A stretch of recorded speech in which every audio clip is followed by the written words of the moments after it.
Hi, ಎಲ್ಲರಿಗೂ ನಮಸ್ಕಾರ. Learn with ಶಿಖರ ಯೂಟ್ಯೂಬ್ ಚಾನಲ್ಗೆ ನಿಮಗೆಲ್ಲರಿಗೂ ಆತ್ಮೀಯ ಸ್ವಾಗತ. ನಾನು ರಮ್ಯಾ. ಇವತ್ತು ಬಂದಿದ್ದೀನಿ ಸ್ನೇಹಿತರೆ, ಮತ್ತೊಂದು ಇನ್ಫಾರ್ಮೇಟಿವ್ ವಿಡಿಯೋ ಜೊತೆಗೆ. ಈಗಾಗಲೇ ನಮ್ಮ ಶಿಕ್ಷಣ ಸಚಿವರು ಹೇಳ್ದಾಗೆ ನವೆಂಬರ್ನಲ್ಲಿ TET ಕಾಲ್ಫಾರ್ಮ್ ಮಾಡ್ತೀವಿ ಅಂತ ಹೇಳಿದರು. TETನ ಕಾಲ್ಫಾರ್ಮ್ ಮಾಡಿದ್ರು.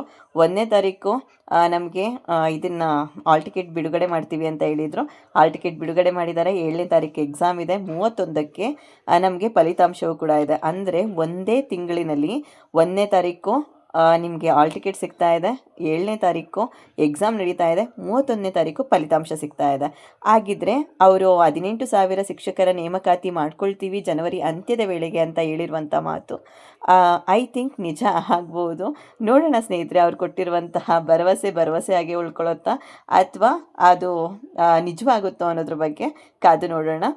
ಇವತ್ತಿನ ವಿಡಿಯೋ ಬಂದು ಆಲ್ ಟಿಕೆಟನ್ನು ಹೇಗೆ ಡೌನ್ಲೋಡ್ ಮಾಡೋದು ಅಂತ. ತಡ ಮಾಡದೆ ಇವತ್ತಿನ ವಿಡಿಯೋನ ಪ್ರಾರಂಭ ಮಾಡ್ತಿದ್ದೀನಿ ಸ್ನೇಹಿತರೆ. ಮೊದಲಿಗೆ ನೀವು ಗೂಗಲ್ನಲ್ಲಿ ಸರ್ಚ್ ಬಾರ್ನಲ್ಲಿ ನೋಡಿ, ಈ ರೀತಿಯಲ್ಲಿ https://sts.karnataka.government.in/TET/ ನೀವು ಕ್ಲಿಕ್ ಮಾಡಿ ನೀವು ಸರ್ಚನ್ನು ಕೊಟ್ಟರೆ ಮೊದಲು ಕರ್ನಾಟಕ ಸರ್ಕಾರದ ಒಂದು ಸಿಂಬಲ್ ಇರುವಂತಹ ಈ ಒಂದು ವೆಬ್ ಪೇಜ್ ಓಪನ್ ಆಗುತ್ತೆ. ಅದರ ಮೇಲೆ ನೀವು ಕ್ಲಿಕ್ ಮಾಡಿ. ನೋಡಿ ಸ್ನೇಹಿತರೆ, ಇದರಲ್ಲಿ ನಿಮಗೆ ಈ ರೀತಿ ಓಪನ್ ಮಾಡಿದಾಗ login to download admission ticket for COT-TET 2025 ಅನ್ನುವಂತಹ ಒಂದು ಲಿಂಕು, ಇನ್ನೊಂದು download COT-TET eligibility certificate for qualified candidates only ಅನ್ನುವಂತಹ ಇನ್ನೊಂದು ಲಿಂಕು. ಟೋಟಲ್ ಆಗಿ 2 ಲಿಂಕು ಓಪನ್ ಆಗುತ್ತೆ. ನೀವು ಇದರಲ್ಲಿ ಆಲ್ರೆಡಿ ನೀವು ಅಂದರೆ TET ಒಂದು ಎಕ್ಸಾಮನ್ನು ಪಾಸ್ ಮಾಡಿರುವಂತಹ ಕ್ಯಾಂಡಿಡೇಟ್ ಆಗಿದ್ದರೆ 2ನೇ ಒಂದು ಲಿಂಕನ್ನು ಕ್ಲಿಕ್ ಮಾಡಿ ನೀವು ನಿಮ್ಮ ಸರ್ಟಿಫಿಕೇಟನ್ನು ಡೌನ್ಲೋಡ್ ಮಾಡ್ಕೊಳ್ಬೋದು.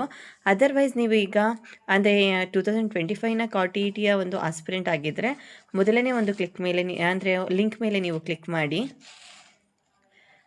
It's take up to 2 minutes. ಏನಕ್ಕಂತಂದರೆ ಇಡೀ ಕರ್ನಾಟಕದಲ್ಲಿರುವಂಥ ಟೀಚರ್ ಆಸ್ಪಿರೆಂಟ್ಸ್ ಎಲ್ಲರೂ ಕೂಡ ಯೂಸ್ ಮಾಡ್ತಿರೋದ್ರಿಂದ, ಅಂದರೆ ಅವರ ಒಂದು ಆಲ್ ಟಿಕೆಟನ್ನು ಡೌನ್ಲೋಡ್ ಮಾಡ್ಕೊಳ್ಳಿಕ್ಕೆ ಈ ಲಿಂಕನ್ನು ಯೂಸ್ ಮಾಡ್ತಿರೋದ್ರಿಂದ ಇದು ನಿಧಾನ ಆಗುತ್ತೆ. ನೋಡಿ, ಇಲ್ಲಿ ಯೂಸರ್ ನೇಮ್ ಮತ್ತು ಪಾಸ್ವರ್ಡ್ ಅನ್ನುವಂತಹ ಒಂದು ಇದನ್ನು ಬ್ಲ್ಯಾಂಕ್ಗಳನ್ನ ಕೊಟ್ಟಿದ್ದಾರೆ. ಅದರಲ್ಲಿ ನಿಮ್ಮ ಯೂಸರ್ ನೇಮ್ ಯಾವುದು, ನಿಮ್ಮ ಪಾಸ್ವರ್ಡ್ ಯಾವುದು ಅಂತ ಕ್ಲಿಕ್ ಮಾಡಿ ಲಾಗಿನ್ ಮೇಲೆ ಕ್ಲಿಕ್ ಮಾಡಿದ್ರೆ ಆಯಿತು. ಅಲ್ಲಿ ನಿಮ್ಮ ಅಪ್ಲಿಕೇಶನ್ ಪೇಜ್ ಓಪನ್ ಆಗುತ್ತೆ. ಅಪ್ಲಿಕೇಶನಲ್ಲಿ ನಿಮಗೆ ಆಲ್ ಟಿಕೆಟ್ ಅನ್ನುವಂಥ ಒಂದು ಆಪ್ಷನ್ನ ಕೊಟ್ಟಿದ್ದಾರೆ. ಅಲ್ಲಿ ನೀವು ಕ್ಲಿಕ್ ಮಾಡಿದ್ರೆ ನಿಮಗೆ ತಕ್ಷಣ ಆಲ್ ಟಿಕೆಟ್ ಡೌನ್ಲೋಡ್ ಆಗುತ್ತೆ. ಅದರ್ವೈಸ್ ನೀವೇನಾದರೂ ನಿಮ್ಮ ಒಂದು ಯೂಸರ್ ನೇಮ್ ಪಾಸ್ವರ್ಡನ್ನು ಮರ್ತಿದ್ರೆ ಫರ್ಗಾಟ್ ಪಾಸ್ವರ್ಡ್ ಅನ್ನುವಂತಹ ಒಂದು ಆಪ್ಷನ್ ಮೇಲೆ ಕ್ಲಿಕ್ ಮಾಡಿ ನೀವು ನಿಮ್ಮ ಒಂದು ಡೀಟೇಲ್ಸ್ನ ಫಿಲ್ ಮಾಡಿದ್ರೆ ಸಾಕು. ನೀವು ಇನ್ನೊಂದ್ಸಲ ನೀವು ಅಂದರೆ ಪಾಸ್ವರ್ಡನ್ನು ರೀಕ್ರಿಯೇಟ್ ಮಾಡ್ಕೊಳ್ಬೋದು. ಈ ಒಂದು ಅಂದರೆ ಈಗ ವೆಬ್ ಪೇಜನ್ನು ನಿಮಗೆ ಓಪನ್ ಮಾಡ್ಕೊಳ್ಳಿಕ್ಕೆ ಬರಲಿಲ್ಲ ಅಂತಂದರೆ ಡಿಸ್ಕ್ರಿಪ್ಷನ್ ಬಾಕ್ಸ್ನಲ್ಲಿ ನಾನು ಇದ್ರ ಒಂದು ಲಿಂಕನ್ನು ಕೊಟ್ಟಿರ್ತೀನಿ. ಆ ಲಿಂಕ್ ಮೇಲೆ ನೀವು ಕ್ಲಿಕ್ ಮಾಡಿದರೆ ಆಯಿತು, ನಿಮಗೆ ಡೈರೆಕ್ಟಾಗಿ ಈ ಒಂದು ವೆಬ್ ಪೇಜ್ ಓಪನ್ ಆಗುತ್ತೆ. ತಕ್ಷಣ ನೀವು ಯೂಸರ್ ನೇಮ್ ಪಾಸ್ವರ್ಡನ್ನು ಕೊಟ್ಟು ನಿಮ್ಮ ಆಲ್ ಟಿಕೆಟನ್ನು ಡೌನ್ಲೋಡ್ ಮಾಡ್ಕೋಬೋದು. ಇದಾಗಿತ್ತು ಇವತ್ತಿನ ಮಾಹಿತಿ. ಇನ್ನೊಂದು ಉಪಯುಕ್ತ ವಿಡಿಯೋದೊಂದಿಗೆ ಸಿಗೋಣ ಸ್ನೇಹಿತರೆ. ಧನ್ಯವಾದಗಳು.